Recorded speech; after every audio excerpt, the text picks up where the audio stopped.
Tomorrow marks the 50th official national observance of Memorial Day, though the origins of the day date further back. Tomorrow is a day we pause as a nation to honor and thank those who have served honorably and died bravely in this country's armed services. Soldiers whose lives were given, sometimes freely, sometimes not, to defending the ideals of our country: life, liberty, and the pursuit of happiness.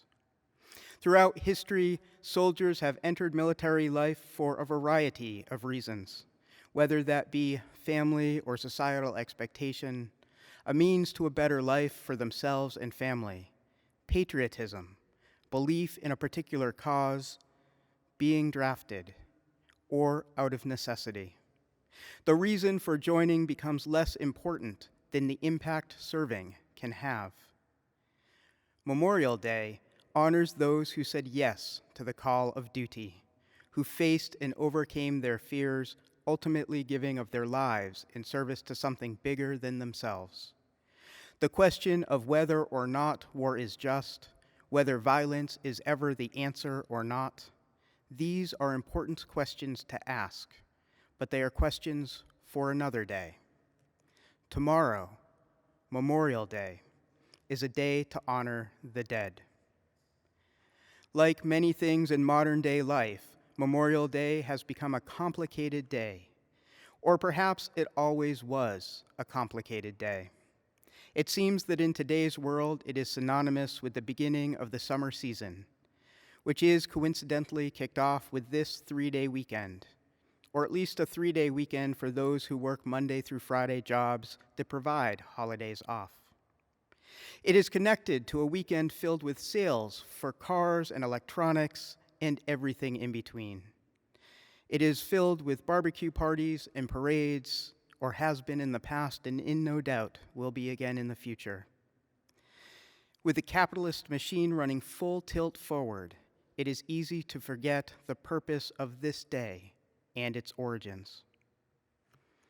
If we consider the history of the day in backwards order, we are reminded that the day was moved from May 30th to the last Monday in May in the year 1971, when the Congress enacted the 1968 Uniform Monday Holiday Act, shifting the timing of most national holidays to be observed on Mondays in order to provide workers with several 3-day weekends throughout the year. Perhaps this was the beginning of the infringement of capitalism in the observance of national holidays.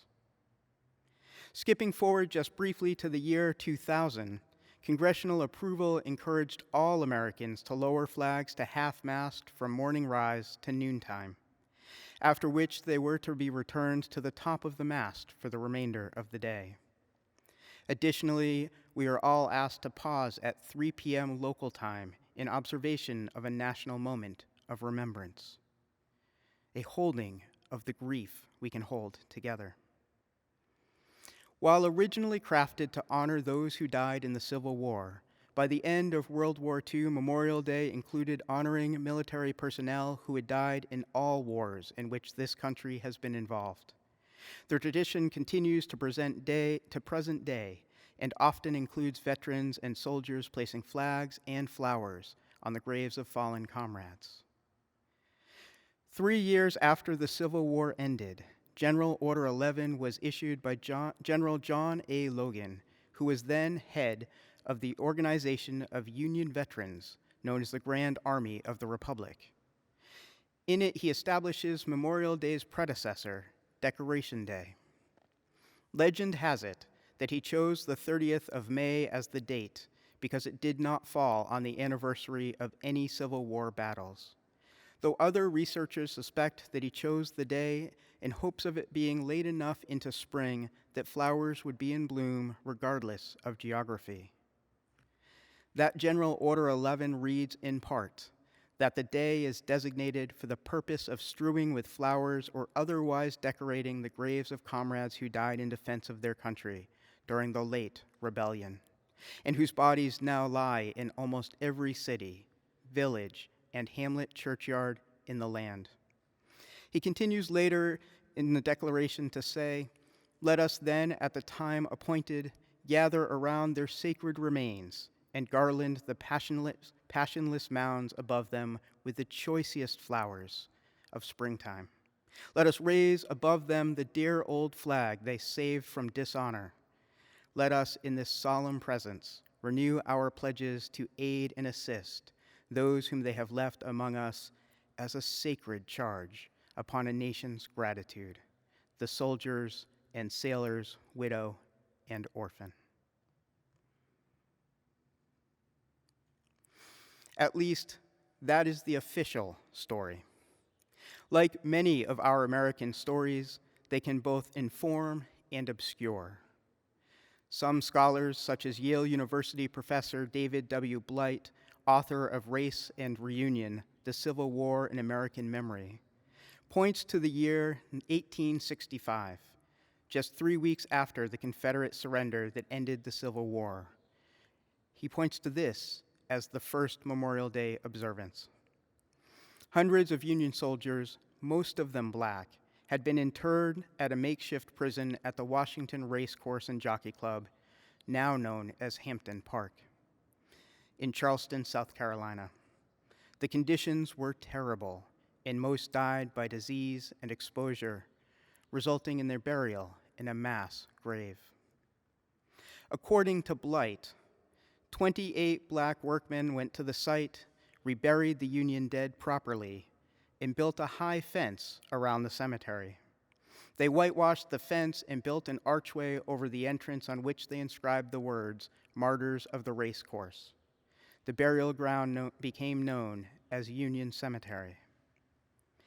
Eric Johnson, a writer for the Chicago Crusader, continues the story, sharing that about 10,000 blacks, in cooperation with white missionaries, staged an unforgettable parade, which included the 54th Massachusetts U.S. Colored Troops and the 21st U.S. Colored Infantry, singing liberation songs.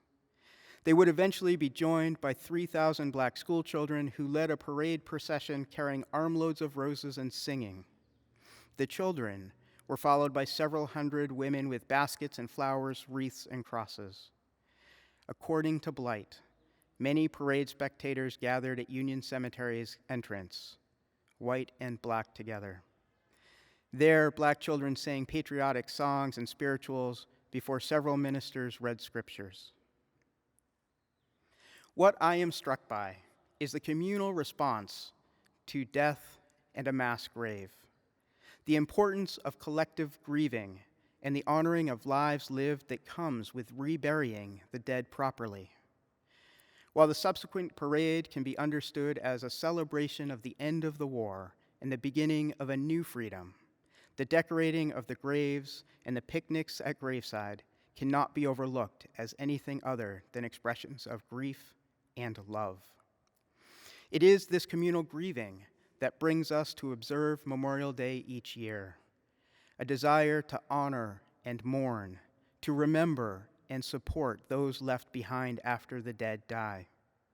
It is a way for the living to honor the price paid for the freedom to pursue life, liberty, and happiness that many of us enjoy. It is a reminder of the sheer enormity of the number of lives lost in a singular event or series of events. For the living, it is a tangible way we can say, as Sam said in his reflection, we will help shoulder the burden of grief. The need for communal grieving is what drives us to create ritual observances to remember the victims and rescuers of the 9/11 attacks, and is what prompted President Biden and Vice President Harris's COVID-19 memorial service on the eve of their inauguration. In both of these instances, just as in war, those who died did not have full choice in the where and when of their death, nor did their loved ones necessarily have the opportunity to gather their remains and mourn them properly. In this past year of not being able to gather in person for many a funeral, the importance of collective expressions of grief and memorialization have become all that much more clear to me. Perhaps because of my work in hospice, I find myself spending time talking with people about their deaths and the deaths of a loved one, inviting them to reflect on the life lived and the ways they want to be remembered or remember their loved ones. I often find myself wondering what our Unitarian Universalist faith offers us at the time of a loved one's death or in the face of our own death. Our Unitarian Universalist faith offers us a framework of understanding heaven as paradise, achievable here and now rather than something only attainable in the afterlife. Historically, our Universalist forebears offered us God's everlasting love, with assurance that all will be welcomed into heaven.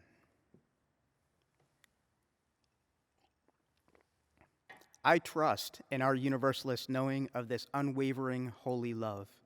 It brings me comfort and it brings me relief. It reminds me that I am an active part of creating paradise, that I have a role to play in assuring all will be welcome. I am hopeful that this holy love has provided comfort to soldiers facing death on the battlefield, and I am hopeful that it brings comfort to you and yours. This holy love that is always available to us in times of need and in times of plenty. This holy love that reminds us that we are never alone, that we are interconnected in ways understood and unimaginable. Whether we call it love or God, spirit of life, or leave it unnamed, if we open ourselves to it, it is and can be all-pervasive, calling us to our best selves and reminding us that life is complicated and messy and beautiful. And it reminds us that death also is complicated and messy and beautiful, just as in mourning and grieving. Like enemies faced by soldiers in war, COVID has been a devastating foe. And just as families whose loved ones die in war, those of us still living have nowhere to put our grief. We have no tangible enemy to blame. And like in times of war, we collectively are not just experiencing the loss of the lives of loved ones, but also the loss of jobs, loss of relationships, loss of freedom, loss of support systems.